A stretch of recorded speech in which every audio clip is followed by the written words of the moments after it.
Right folks, Billy here from the Wood Junker. Now this is just a bit of a different video.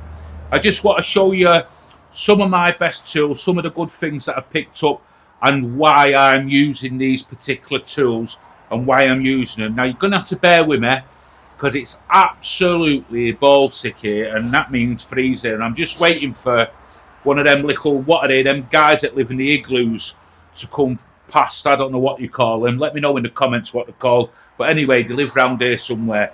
So anyway, first thing, now everybody, main thing in woodwork is sanding. And excuse me if I'm leaning over like this because the arthritis is killing me today. So the table helps.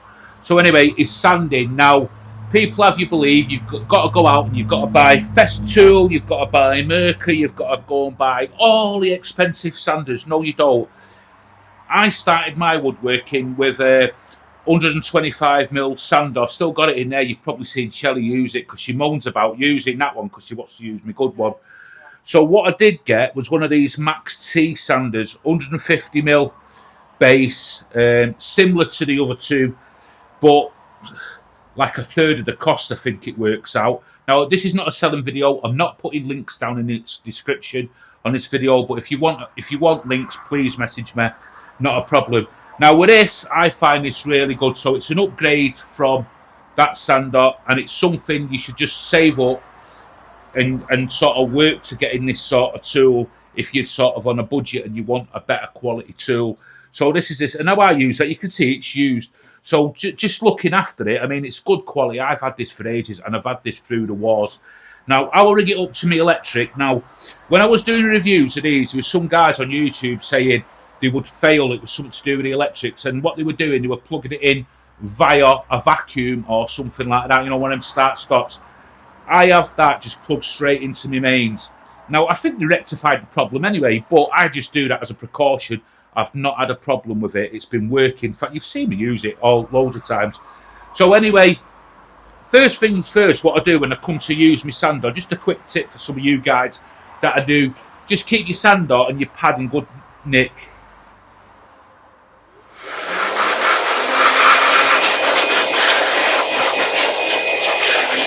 Just give it a blow off like that. Blow it away from you, obviously. Right. Now this has got like speed controls on it. It's got like, you switch it on there and it's got up to 6. Now I got a tip because I'm just still learning. I'm in learning phase. When you're sanding, like just everyday sort of sanding like this, have it on about halfway your sander. That's what I got told. If I'm wrong, in the comments it goes, let me know. But anyway, that's all I got told. And let the weight of the sander just with a gentle bit of pressure, which will save your pad and it'll save you sandpaper and whatever. So just on here. Now this sandpaper's another thing. Get yourself a good quality sandpaper. You see these sandpapers that are out there, you get a big massive bundle for it for peanuts, but it doesn't last 2 minutes. It's a false economy. Get yourself a decent sandpaper. Now I've been using two.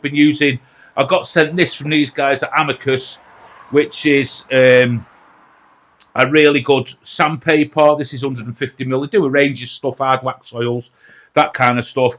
I will put a link to them because they're offering, if you sign up to their website or something, they're offering you X amount of percentage off or whatever. But anyway, another quick tip: just mark over your work. Yeah, if you're new to woodworking, and just let the sander do the work, and that acts as a guide. When that's sanded off, you know, I ain't got my Hoover on. Just let me get my Hoover on. There's a bit of dust coming up because these sanders are really good at, like, for dust collection and everything.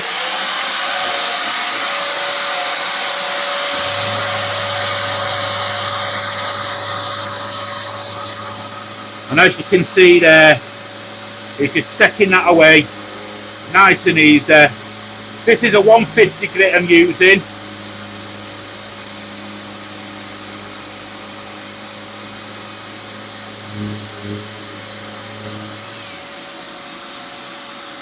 So just got to turn that off. So as you can see, that's easy enough to do. Now, you know you've got down with that. That feels nice and smooth. That's 150 grit. Now, depending on the application on the wood, you'll use different grits of sandpaper. What I suggest you do there is go and watch other woodworkers, carpenters, that thing. Get some real good tips off them. I'm not a joiner or a carpenter. I'm just a YouTuber that's showing people my work, what I do. So anyway, that's that. And also, what's been good, and Shelley absolutely loves it, is these mats. It's like for work holding. As you see me there, let's turn that on. You know, very, very, sort of, if I had that on my normal table, it'd be sort of all over the place. But I'm barely holding that. And that is holding. It's just a really good thing, but for planing, all that kind of stuff, I think that'll work out well. So that's that, and that's that. So anyway, anything about sanding in the comments, let me know. Right, other things I like is like marking and measuring. It's most important. Now, I'm trying myself personally to be more accurate, and it's a skill. It really is a skill. You think you're going to measure 292 mil straight off the bat and cut it, forget it, because you're not. You've got to gain your skill. You've got to gain them skills. That's what I'm finding. I never still get it right, trust me. So anyway, what I invested in, I had this cheap speed square, nothing wrong with it. But it's all you need. That's aluminium. You pick them up for probably £10, $12, something like that. But then I upgraded to this Japanese stainless steel one. I got Shelley to put our name on it. Stainless steel with a 30 centimetre rule and a 15 centimetre rule. This is a lot thinner. So if you want to get into them tight spaces, you can. Really good quality things. I have showed you these on the videos before. Now, my son bought me this for Christmas. Now, I'm not a tape measure snob, and I use Stanley tape measures, but this, for me, is an absolute game changer. As it's German-made tape measure.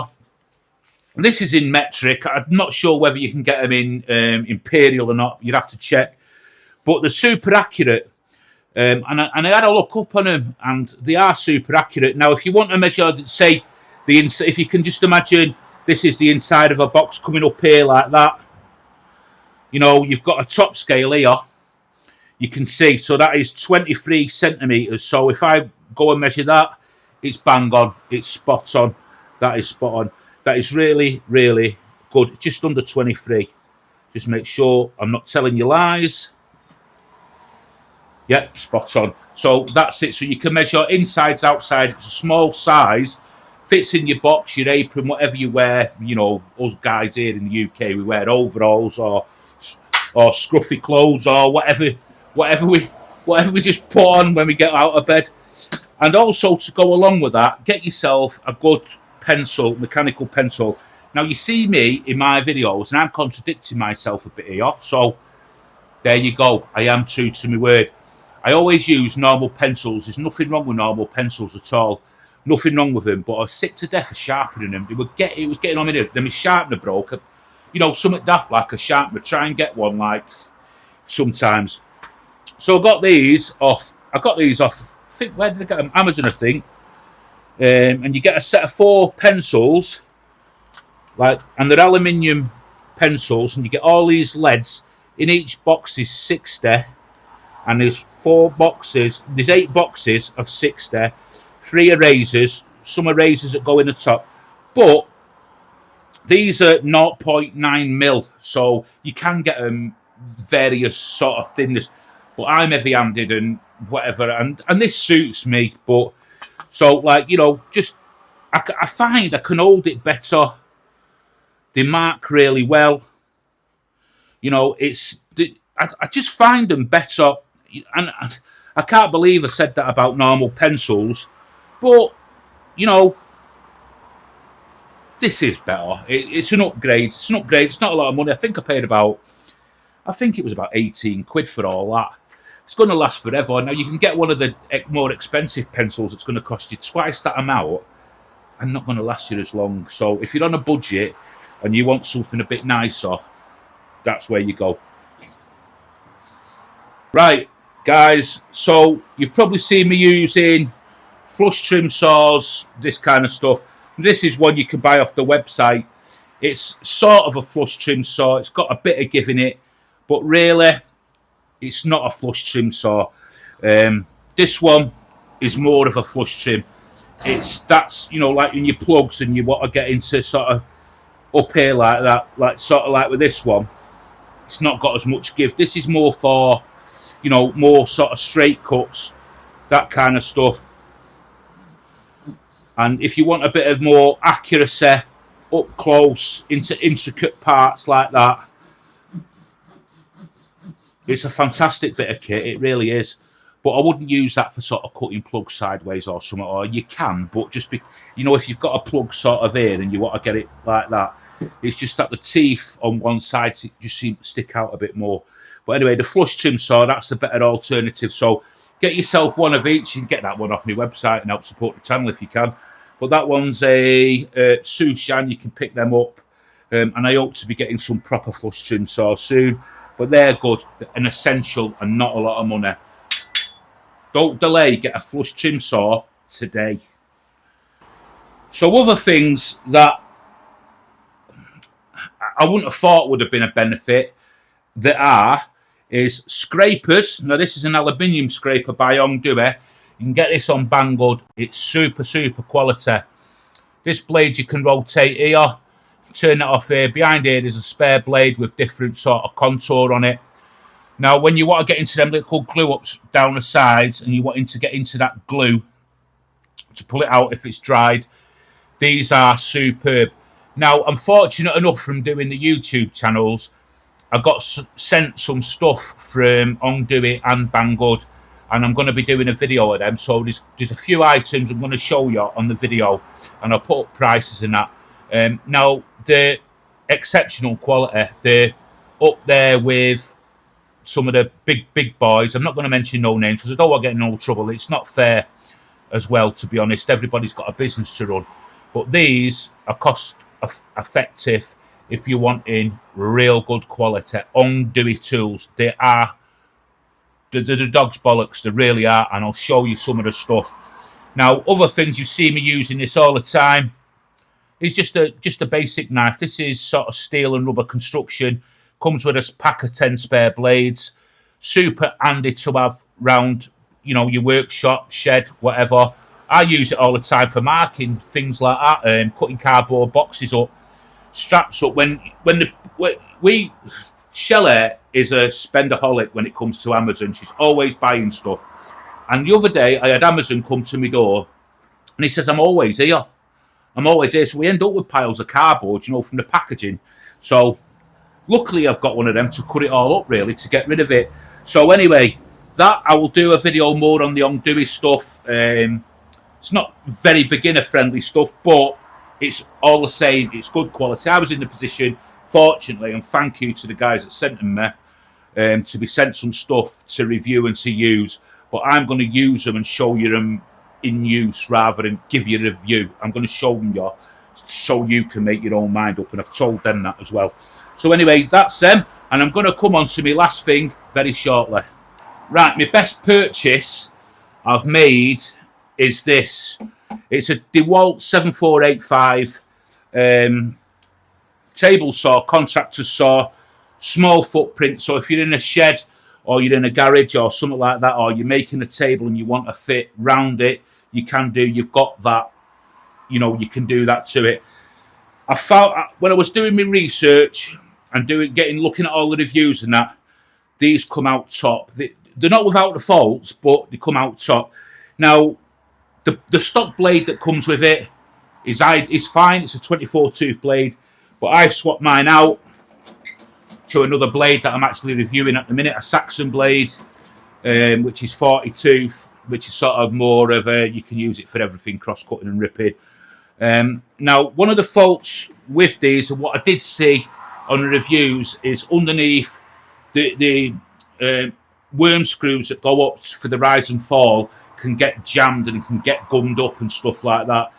and if you don't sort of keep on top of it, it can cause a problem. So I clean it out after every time I use it. Just give it a blow like I did with my sander, and every couple of days I'll go under it with, you know, a little brush, getting all the dust out, and then I'll spray a bit of HDFE spray, you know, that dry HP, whatever it is, you know what it is, just to keep all the parts nice and dry, and it adds that lubrication. But stupidly good saw. You can throw anything at it. This is I think it's 8.5 inch. You can get I think you guys in the States get a 10 inch version. I think this is 8.5. And you guys can get a dado stack on yours. We can't have them. I'm not sure whether we can have them. It's like anything in the UK and Europe. There's just too many stupid rules, and it holds us back, and it's stupid. But anyway, I think you guys over there in the States can get dado stacks for these. Some of the upgrades I'm going to be doing to this will be, I'm going to make a 0 insert plate here, and that's about it. It's everything I need is in this saw. When you do get them, the square and everything out the box, so to speak, but I had to mess about with the 45 on here, just to get it to a true 45. But saying that, it's like any tool. Don't think because you just got to get a new tool out of the box, it should be perfect. There's always a little bit of tune up, a little bit of fettling you need to do with that tool to get it bang on. So anyway, hope you like this video. I know it's a bit different, but it's freeze it a day, and I'm on with my next Wednesday's video. Sunday's video will be out obviously on Sunday, which is a cool build. Hope you like it, but I'm actually in the middle of doing next Wednesday's video. So don't forget to subscribe to the channel if you like our content and woodworking. We're here for you all, and see you on the next one.